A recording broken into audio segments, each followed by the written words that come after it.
Je me tenais dans l'embrasure de la petite chambre d'amis qui était la mienne depuis 5 ans, tenant une valise à fleurs délavées qui sentait le vieux tissu et les nuits tranquilles. À 75 ans, mes mains ne tremblaient pas de vieillesse. Elles tremblaient à cause des mots qui venaient de m'être adressés en bas. Vanessa Bradford l'avait dit tout en versant du champagne dans de grands verres en cristal. Nous allons te mettre dans une maison de retraite. Tu es trop vieille pour être utile. Elle n'a pas baissé la voix. Elle n'a pas hésité. Elle l'a dit comme on parle de jeter un vieux canapé. Mon fils, Ethan, se tenait derrière elle, fixant le sol en marbre de la maison que je l'avais aidé à acheter. Le même sol que j'avais nettoyé à genoux lorsque les déménageurs avaient laissé de la saleté. Il ne m'a pas regardé. Il ne lui a pas dit d'arrêter. « Maman, c'est pour ton bien », a-t-il murmuré. « Tu auras des gens de ton âge, des activités, un endroit agréable. » Un endroit agréable. En bas, j'entendais des rires. Les traiteurs s'installaient pour leur fête du Nouvel An. La musique jouait. Vanessa m'avait dit plus tôt que ce serait réservé aux adultes cette année. Je comprenais maintenant ce que cela signifiait. Cela me concernait. On m'avait donné un sandwich sur une assiette en carton et dit de manger dans ma chambre pour ne pas être gênante. J'ai regardé autour de ce petit espace. La photo de mon défunt mari sur la table de nuit. Mon certificat d'enseignante empilé dans un tiroir. La courte pointe que ma mère m'avait cousue. C'était tout ce qui restait d'une vie qui avait été autrefois remplie. Ils ne voulaient pas de moi ici. Et j'ai soudain réalisé quelque chose d'encore pire. Ils avaient déjà décidé. On ne me demandait pas mon avis. On me retirait. Alors, j'ai fermé ma valise et, pour la première fois depuis la mort de mon mari, je me suis choisi moi-même. Avant de devenir la femme tranquille dans la chambre d'amis, j'étais quelqu'un. Je m'appelais Lillian Bradford. Et pendant 37 ans, j'ai été institutrice de maternelle dans une petite école publique juste à l'extérieur de la ville. J'avais passé ma vie à attacher des chaussures, essuyer des larmes, apprendre aux enfants à lire leurs premiers mots et à croire en eux-mêmes. Je me suis marié jeune. Mon mari est mort jeune. Cela m'a laissé avec un petit garçon et beaucoup de responsabilités. Ethan avait 5 ans lorsque son père est décédé. Et à partir de ce moment, nous n'étions que tous les deux. Je travaillais à temps plein le jour et donnais des cours particuliers le soir pour qu'il puisse avoir tout ce dont il avait besoin. Je préparais ses déjeuners. J'aidais avec les devoirs. Je m'asseyais sur des chaises pliantes en métal à chaque pièce de théâtre scolaire et match de baseball. Il était mon monde entier. Quand Ethan a grandi, est allé à l'université et a commencé sa carrière, j'étais fier de lui d'une manière que seule une mère peut l'être. Quand il a épousé Vanessa, je l'ai accueilli à bras ouverts. Je pensais gagner une fille. Après la mort de mon mari, Ethan m'a dit que je ne devrais pas rester seul. Il a dit que cela avait du sens de vivre ensemble. Lui et Vanessa achetaient une grande maison à Silver Creek Estate, et il m'a demandé si je pouvais vendre ma petite maison pour les aider avec la compte. Il a dit que ce serait notre maison, pas seulement la leur. Alors, je l'ai vendue. Je lui ai donné l'argent. J'ai emménagé dans leur chambre d'amis, croyant que la famille signifiait la sécurité. Au début, tout allait bien. Je cuisinais. Je faisais le ménage. J'aidais avec les garçons quand ils étaient petits. Je me sentais utile. Puis, lentement, quelque chose a changé. Les repas sont devenus séparés. Ils mangeaient dans la salle à manger pendant que je mangeais dans ma chambre. Vanessa recevait des amis et me demandait de rester à l'étage pour ne pas l'embarrasser. Mes affaires ont commencé à disparaître. Un pull par-ci, un livre par-là. Elle disait qu'ils encombraient la maison. Les garçons ont grandi et ont cessé de vouloir me faire des câlins. Vanessa leur a dit que j'étais démodée et maladroite. Ethan est devenu distant, occupé, toujours fatigué. J'ai appris à parler doucement, à marcher doucement, à prendre moins de place. L'utilité est devenue mon loyer. Si je cuisinais, si je nettoyais, si je restais à l'écart, j'étais autorisé à rester. Je n'ai réalisé que cette nuit-là à quel point j'avais été complètement effacé. Il y avait une chose qu'Ethan et Vanessa n'ont jamais su à mon sujet. Une chose que j'avais gardée pour moi pendant des années, non par cupidité, mais par instinct. Mes parents m'avaient laissé un petit cottage dans une ville appelée Maple Ridge à leur décès. C'était à 2 heures au nord, tranquille et oublié. Je n'y étais pas allé depuis leurs funérailles. La vie avait continué. Ethan avait eu besoin de moi. Puis Vanessa avait eu besoin d'espace. Alors, je n'en ai jamais parlé. Une partie de moi avait su même à l'époque que je devais garder une chose qui était à moi, un endroit qui ne pouvait pas être pris, redécoré ou transformé en quelque chose que je ne reconnaissais plus. J'avais aussi un petit compte d'épargne d'environ $3000. Des chèques d'anniversaire de ma défunte sœur. Quelques dollars que j'avais tranquillement mis de côté grâce à ma sécurité sociale. Ethan ne le savait pas non plus. Ce n'était pas beaucoup, mais c'était suffisant pour recommencer. J'ai emballé seulement ce que je pouvais porter. Quelques vêtements, la courte pointe de ma mère, de vieilles photographies, une petite boîte en bois qui contenait mon alliance et la dernière carte que mon mari m'ait jamais donnée. Le plus difficile fut le mot. Je n'ai rien écrit de cruel, juste la vérité. Je ne serai plus un fardeau. S'il vous plaît, ne me cherchez pas, je l'ai laissé sur le lit et suis sorti de la maison pendant que Vanessa arrangeait des fleurs pour sa fête. Personne ne m'a vu partir. Personne n'a essayé de m'arrêter. La gare routière était presque vide. Les lumières fluorescentes froides bourdonnaient au-dessus de ma tête, rendant chaque visage pâle et fatigué. Une horloge numérique sur le mur clignotait en chiffres rouges, 10h12. Le bus pour Maple Ridge ne partirait qu'à 10h47. Je me suis assise sur une chaise en plastique dur, ma valise à mes pieds, et j'ai fixé le sol. La plupart des gens étaient à la maison avec leur famille la veille du Nouvel An, riant, mangeant, ayant leur place. Je ne m'étais jamais sentie aussi seule. Au début, j'ai essayé de rester silencieuse. J'ai serré les lèvres et je me suis dit de ne pas pleurer. J'avais fait cela toute ma vie, ne pas faire de scène, ne pas être difficile, ne pas prendre de place. Mais quelque chose en moi a finalement craqué. Les larmes sont venues vite et abondantes. Mes épaules tremblaient. Ma poitrine me faisait mal. Je ne pleurais pas seulement pour ce soir. Je pleurais pour des années d'invisibilité. Des années à ravaler des mots, des années à me dire que c'était bien temps que mon fils était heureux. Je continuais à voir Ethan comme un petit garçon.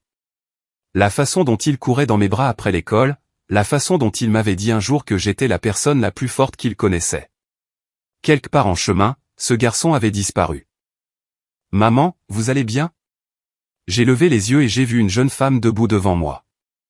Elle portait une blouse d'hôpital sous son manteau. Ses cheveux étaient attachés. Ses yeux étaient gentils. « Je vais bien », ai-je dit automatiquement. C'était un mensonge. « Vous n'avez pas l'air bien. Est-ce que je peux m'asseoir avec vous ?» Elle n'a pas attendu de réponse. Elle s'est assise à côté de moi comme si nous nous connaissions depuis des années. Je m'appelle Mia. J'attends aussi mon bus. Quelque chose dans sa voix m'a fait me sentir en sécurité. Et une fois que j'ai commencé à parler, je n'ai pas pu m'arrêter. Je lui ai tout raconté, sur Ethan, sur Vanessa, sur la maison de retraite, sur le fait qu'on m'ait dit que j'étais trop vieille pour être utile, sur la vente de ma maison et le don de l'argent, sur le fait de manger seul dans ma chambre. Je lui ai parlé du mot, de Maple Ridge, de la façon dont j'avais l'impression d'être effacé alors que j'étais encore en vie. Mia a écouté. Elle n'a pas interrompu. Elle n'a pas jugé. Elle a juste tenu ma main pendant que je pleurais. Quand j'ai eu fini, elle s'est levée. « J'ai besoin de passer un appel », a-t-elle dit doucement. J'ai hoché la tête, sans vraiment comprendre pourquoi. Elle s'est éloignée de quelques pas et a parlé à son téléphone d'une voix basse et urgente.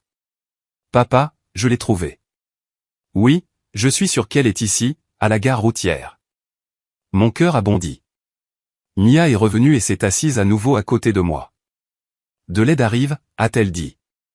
Je ne savais pas ce que cela signifiait, mais pour la première fois cette nuit-là, je ne me sentais pas complètement seul. J'ai regardé Mia assise à côté de moi, tenant toujours ma main, comme si elle avait peur que je disparaisse si elle la lâchait. « Qu'est-ce que tu veux dire par « de l'aide arrive » ai-je demandé. Ma voix me semblait petite même à moi. Elle a souri d'une manière à la fois douce et sérieuse. « Je sais que cela va sembler étrange, mais je dois d'abord vous demander quelque chose. » J'ai hoché la tête. « Avez-vous enseigné à la maternelle il y a longtemps ?» La question m'a prise au dépourvu. « Oui, je l'ai fait pendant presque 4 décennies. »« Pourquoi ? Avez-vous déjà eu un élève nommé Daniel Alvarez ?» Le nom a ressurgi dans ma mémoire comme une main. J'ai vu une petite salle de classe, de minuscules bureaux, des crayons éparpillés sur une table. Daniel. Oui, je me souviens de lui. Il était très intelligent. Les yeux de Mia se sont remplis de larmes. C'est mon père. Je ne pouvais pas parler. Mon père parle de vous depuis toute ma vie, a-t-elle continué. L'institutrice qui lui a acheté des chaussures quand ses parents n'en avaient pas les moyens. L'institutrice qui lui a fait sentir qu'il comptait. J'ai secoué la tête lentement. J'ai juste aidé un enfant qui avait besoin d'aide. Vous avez fait plus que cela. Vous avez changé sa vie. Avant que je ne puisse demander autre chose, les portes de la gare se sont ouvertes. Un homme grand dans un manteau foncé est entré. Il a regardé autour de lui rapidement. Lorsque ses yeux ont rencontré les miens, il s'est arrêté. Pendant un long moment, nous nous sommes juste regardés. Puis il s'est dirigé vers moi. Madame Bradford, a-t-il dit doucement. C'est vraiment vous. Daniel, ai-je murmuré. Petit Daniel. Il s'est agenouillé devant moi comme si j'étais toujours son institutrice. Je vous cherche depuis 45 ans. Et maintenant, la nuit où j'ai failli disparaître, quelqu'un qui avait autrefois eu besoin de moi était venu me trouver. Voir Daniel debout là m'a ramené en arrière dans le temps d'une manière à laquelle je n'étais pas préparé. Je me suis soudain souvenu d'un petit garçon assis sur le tapis de la classe, les genoux serrés contre sa poitrine, ses yeux fixés si intensément sur son livre qu'il remarquait à peine autre chose autour de lui. C'était Daniel. Calme, doux, toujours essayant. Ses chaussures étaient trop petites. Je l'ai remarqué pour la première fois lorsqu'il les a enlevées pendant l'heure du compte et a grimacé en les remettant. Les semelles étaient usées. Il y avait des trous sur les côtés. Son manteau d'hiver était tout aussi mauvais, à peine assez chaud pour les matins froids. Ses parents étaient des immigrants, des gens fiers, des gens gentils. Ils travaillaient de longues heures, mais il n'y avait jamais assez d'argent. Ils n'ont jamais demandé d'aide, pas une seule fois. J'ai trouvé un autre moyen. Je suis allé dans un magasin discount après l'école un après-midi et je lui ai acheté une nouvelle paire de chaussures, puis un manteau chaud. J'ai ajouté des cahiers et des crayons parce que je savais qu'il en aurait besoin aussi. J'ai payé moi-même. Je n'étais pas riche, mais je pouvais me le permettre. Le lendemain, je lui ai dit que c'était des dons d'autres familles. Je lui ai dit que quelqu'un avait des extras. Je lui ai dit que ce n'était pas grave. Je me souviens encore de la façon dont il a regardé ses chaussures comme si elles étaient faites d'or. Après cela, j'ai commencé à mettre de la nourriture supplémentaire dans mon sac à lunch. Je la lui donnais en disant que j'en faisais toujours trop. Il ne l'a jamais remise en question. Il souriait juste et disait merci. Je n'ai jamais considéré cela comme de la charité. Je pensais juste que c'était ce que l'on faisait quand on voyait un enfant qui avait besoin de quelque chose. Quand Daniel a terminé la maternelle, sa famille a déménagé. Je ne l'ai plus jamais revu. La vie a continué. De nouveaux élèves sont arrivés, de nouvelles années ont passé. Je n'aurais jamais imaginé que quelques petits gestes d'une institutrice fatiguée se transformeraient en quelque chose qui pourrait un jour me sauver. Mais il était là maintenant, non plus un petit garçon aux chaussures usées, mais un homme adulte debout devant moi, me regardant comme si je lui avais tout redonné. Daniel se tenait devant moi comme si le temps s'était replié sur lui-même. J'avais enseigné à des milliers d'enfants, mais il se souvenait de moi comme si je n'avais quitté sa classe qu'hier. Vous n'avez aucune idée depuis combien de temps je vous cherche, a-t-il dit. Après l'université, après l'école de droit, chaque fois que j'atteignais une étape importante, j'essayais de vous trouver. J'ai souri tristement. J'ai déménagé après ma retraite. J'ai vendu ma maison. Je ne pensais pas que quelqu'un chercherait. Je n'ai jamais arrêté, a-t-il dit. J'ai demandé au district scolaire. J'ai engagé des enquêteurs. J'ai même créé un petit fonds en votre nom pour les enfants qui ont besoin de fournitures. Je l'ai appelé le fonds Bradford. J'ai pressé ma main contre ma poitrine. Vous l'avez nommé d'après moi. Vous avez changé ma vie, Lilian. Vous m'avez appris que la dignité comptait, que la gentillesse était une force. Mia s'est avancée à côté de lui. Quand je vous ai vu pleurer ici ce soir, a-t-elle dit, j'ai su.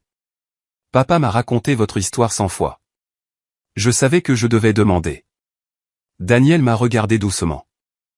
Mia m'a dit ce que votre fils et sa femme vous ont fait ce soir.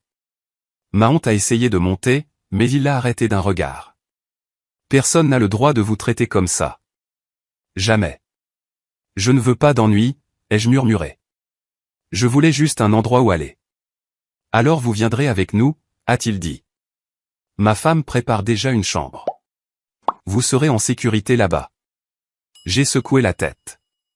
Je ne veux pas être un fardeau. Vous n'avez jamais été un fardeau, a-t-il dit fermement. Vous avez été la raison pour laquelle je suis devenu qui je suis. Laissez-moi être votre raison maintenant. Le bus pour Maple Ridge est entré dans la gare. J'ai regardé les lumières clignotantes. Pour la première fois depuis des années, j'avais le choix, et j'ai choisi de suivre le garçon que j'avais aidé autrefois. Au lieu de courir dans l'obscurité, la maison de Daniel n'était rien comparée à la froide maison en marbre de Silver Creek. Elle était chaude. Des lumières douces brillaient à chaque fenêtre. La porte d'entrée s'est ouverte avant même que nous l'atteignions. Une femme aux cheveux sombres parsemés d'argent est sortie et s'est précipitée vers nous. Ce doit être Lilian, a-t-elle dit, me tirant dans une étreinte. Je suis Sophia. Bienvenue à la maison. Personne ne m'avait dit ces mots depuis des années. À l'intérieur, la maison sentait la vraie nourriture et le linge propre, pas l'odeur artificielle et piquante que Vanessa aimait. Des dessins d'enfants couvraient le réfrigérateur. Des photos de famille remplissaient les murs. Les enfants de Mia ont couru dans la pièce, Léo et Isabelle. Ils m'ont regardé avec une curiosité ouverte. Alors, vous êtes l'institutrice qui a sauvé grand-père, a dit Léo. J'ai ri doucement. J'ai juste acheté des chaussures. Sophia a placé un bol de soupe devant moi. Mangez. Vous avez l'air de n'avoir pas été nourri correctement depuis longtemps. Et elle avait raison. En mangeant, j'ai réalisé quelque chose de simple et de puissant. Personne ne me pressait. Personne n'était agacé par ma présence. Personne ne me demandait de rester à l'écart. Et à table, Daniel me regardait attentivement. Vous êtes en sécurité ici, a-t-il dit. Personne ne vous forcera plus jamais à faire quoi que ce soit. Des larmes ont rempli mes yeux. Pour la première fois depuis très longtemps, je l'ai cru. Plus tard cette nuit-là, après que les enfants se soient endormis et que la maison soit devenue calme, Daniel s'est assis avec moi à la table de la cuisine. Lilian, a-t-il dit doucement. J'ai besoin de vous parler de quelque chose d'important. J'ai hoché la tête, mes mains enveloppées autour d'une tasse chaude. Ce qu'Ethan et Vanessa ont fait ce soir n'était pas seulement cruel. Ce n'était pas seulement méchant. Ce n'était pas légal. Je l'ai regardée, confuse. Personne ne peut vous placer dans une maison de retraite sans votre consentement à moins qu'un tribunal ne décide que vous êtes incapable de prendre vos propres décisions. Vous êtes alerte. Vous êtes en bonne santé. Vous êtes parfaitement capable de choisir où vous vivez. Ma poitrine s'est serrée. Puis il m'a posé des questions. Ethan a-t-il mis votre nom sur l'acte de propriété lorsque vous avez vendu votre maison pour les aider à l'acheter? Je ne sais pas, contrôle-t-il votre compte bancaire et vos paiements de sécurité sociale? Oui. Vanessa surveille-t-elle ce que vous dépensez? Daniel a tout noté. Lilian, a-t-il dit finalement. Ce que vous avez décrit correspond à un schéma appelé abus financier et émotionnel des aînés. Le mot « abus » était lourd. Vous avez été isolé. Votre argent a été contrôlé. On vous a fait sentir comme un fardeau pour que vous ne résistiez pas, je voulais argumenter, défendre mon fils. Mais je ne pouvais pas. Daniel a rencontré mes yeux. Je ne dis pas qu'Ethan est un monstre. Je dis qu'il a laissé quelqu'un vous transformer en quelque chose que vous n'avez jamais été. Que voulez-vous que je fasse, ai-je demandé doucement. Je veux vous protéger, a-t-il dit. Mais je ne peux pas le faire à moins que vous ne me le permettiez. J'ai pris une longue inspiration. Pour la première fois depuis des années, quelqu'un me demandait ce que je voulais. Je veux être en sécurité. Alors c'est ce que nous ferons. Le lendemain matin, Daniel était assis en face de moi avec un ordinateur portable ouvert et un bloc-notes jaune à côté de lui. Je vais envoyer une lettre officielle à votre fils et à sa femme, a-t-il dit. Elle demandera un relevé complet de votre argent et indiquera clairement que vous êtes représenté par un conseiller juridique. J'ai fixé l'écran vide. Cela semblait définitif. Seront-ils en colère, ai-je demandé. Probablement, a-t-il dit calmement. Mais la colère est préférable au contrôle. Il a tapé lentement pour que je puisse suivre chaque mot. La lettre était ferme mais respectueuse. Elle énumérait l'argent que je leur avais donné. Elle exigeait des dossiers. Elle déclarait que toute tentative de pression ou de harcèlement à mon égard serait documentée. Quand il a fait glisser l'écran vers moi, mes mains tremblaient. La lire, c'était comme voir ma vie de l'extérieur. Toutes les petites choses que j'avais acceptées semblaient soudain très fausses. Cela arrive vraiment, ai-je murmuré. Vous reprenez votre vie en main, a dit Daniel. J'ai pensé à Ethan, au petit garçon qui m'apportait des pissenlits. Envoyez-la, ai-je dit. Daniel a cliqué sur le bouton et juste comme ça, le silence qui m'avait piégé pendant des années a été brisé. Le téléphone a sonné moins d'une heure après que Daniel ait envoyé la lettre. Il l'a mis sur haut-parleur et m'a fait un signe de tête. La voix d'Ethan est arrivée, aiguë et tendue. Où est ma mère? Daniel a répondu calmement. Elle est en sécurité et elle est avec des gens qui la respectent. C'est insensé, a claqué Ethan. Vous ne pouvez pas simplement l'éloigner de nous. Daniel a répondu calmement. Personne ne l'a éloignée. Elle est partie. A dit Ethan, s'il vous plaît, dites-moi ce qui se passe. Je me suis penché en avant. Tu sais ce qui se passe. Tu es resté là pendant que Vanessa me disait que j'étais trop vieille pour être utile. Ce n'est pas ce qu'elle voulait dire, a-t-il dit rapidement. Alors qu'est-ce qu'elle voulait dire? Silence. Daniel a parlé. Votre mère a-t-elle accepté d'être placée dans une maison de retraite? Non, mais nous allions lui expliquer que c'était mieux pour elle.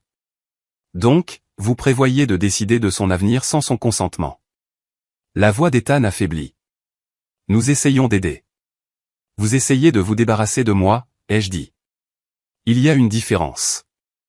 Maman, s'il te plaît. Cet avocat transforme cela en quelque chose que cela ne devrait pas être. Je ne transforme rien en rien, a dit Daniel. Je pose simplement des questions. J'ai parlé à nouveau. Quand est-ce que tu m'as demandé pour la dernière fois si j'étais heureuse? Pas si j'étais pratique. Pas si j'étais utile. Heureuse? Ethan n'a pas répondu. J'ai vendu ma maison pour t'aider. Tu n'as jamais mis mon nom sur la maison. Tu as laissé Vanessa jeter mes affaires. Tu l'as laissé parler de moi comme si je n'étais pas là. Maman, je suis désolé, a-t-il dit faiblement. Désolé pourquoi? Pour la façon dont c'est arrivé. Ce n'est pas une excuse, ai-je dit. Daniel a mis fin à l'appel doucement mais fermement. Vous avez 10 jours ouvrables pour fournir les dossiers financiers, a-t-il dit à Ethan. Toute communication ultérieure passera par mon bureau. La ligne est devenue morte. Je me suis assise en tremblant, mais pour la première fois, je n'avais pas été silencieuse. 3 mois plus tard, j'étais debout dans la cuisine d'un petit cottage à Maple Ridge, regardant le soleil se déverser à travers de toutes nouvelles fenêtres. La maison avait été silencieuse pendant des années avant que Daniel ne la trouve. Maintenant, elle était chaude. De la peinture fraîche sur les murs, de nouveaux appareils, un jardin qui commençait à pousser dehors. Je me réveillais chaque matin en sachant que cet endroit était le mien. J'ai commencé à faire du bénévolat à la bibliothèque locale, lisant des histoires aux enfants 2 fois par semaine.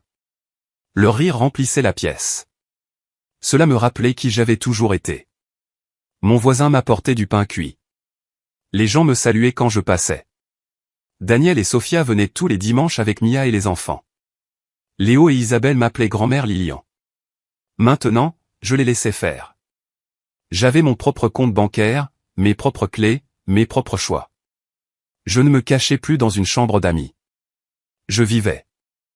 Les dossiers financiers sont arrivés la semaine suivante. Daniel les a examinés avec moi à la table de la cuisine. La vérité était douloureuse mais claire. Mes 65 000 $ avaient servi à la compte sur la maison d'Ethan et Vanessa, mais mon nom n'a jamais été ajouté à l'acte.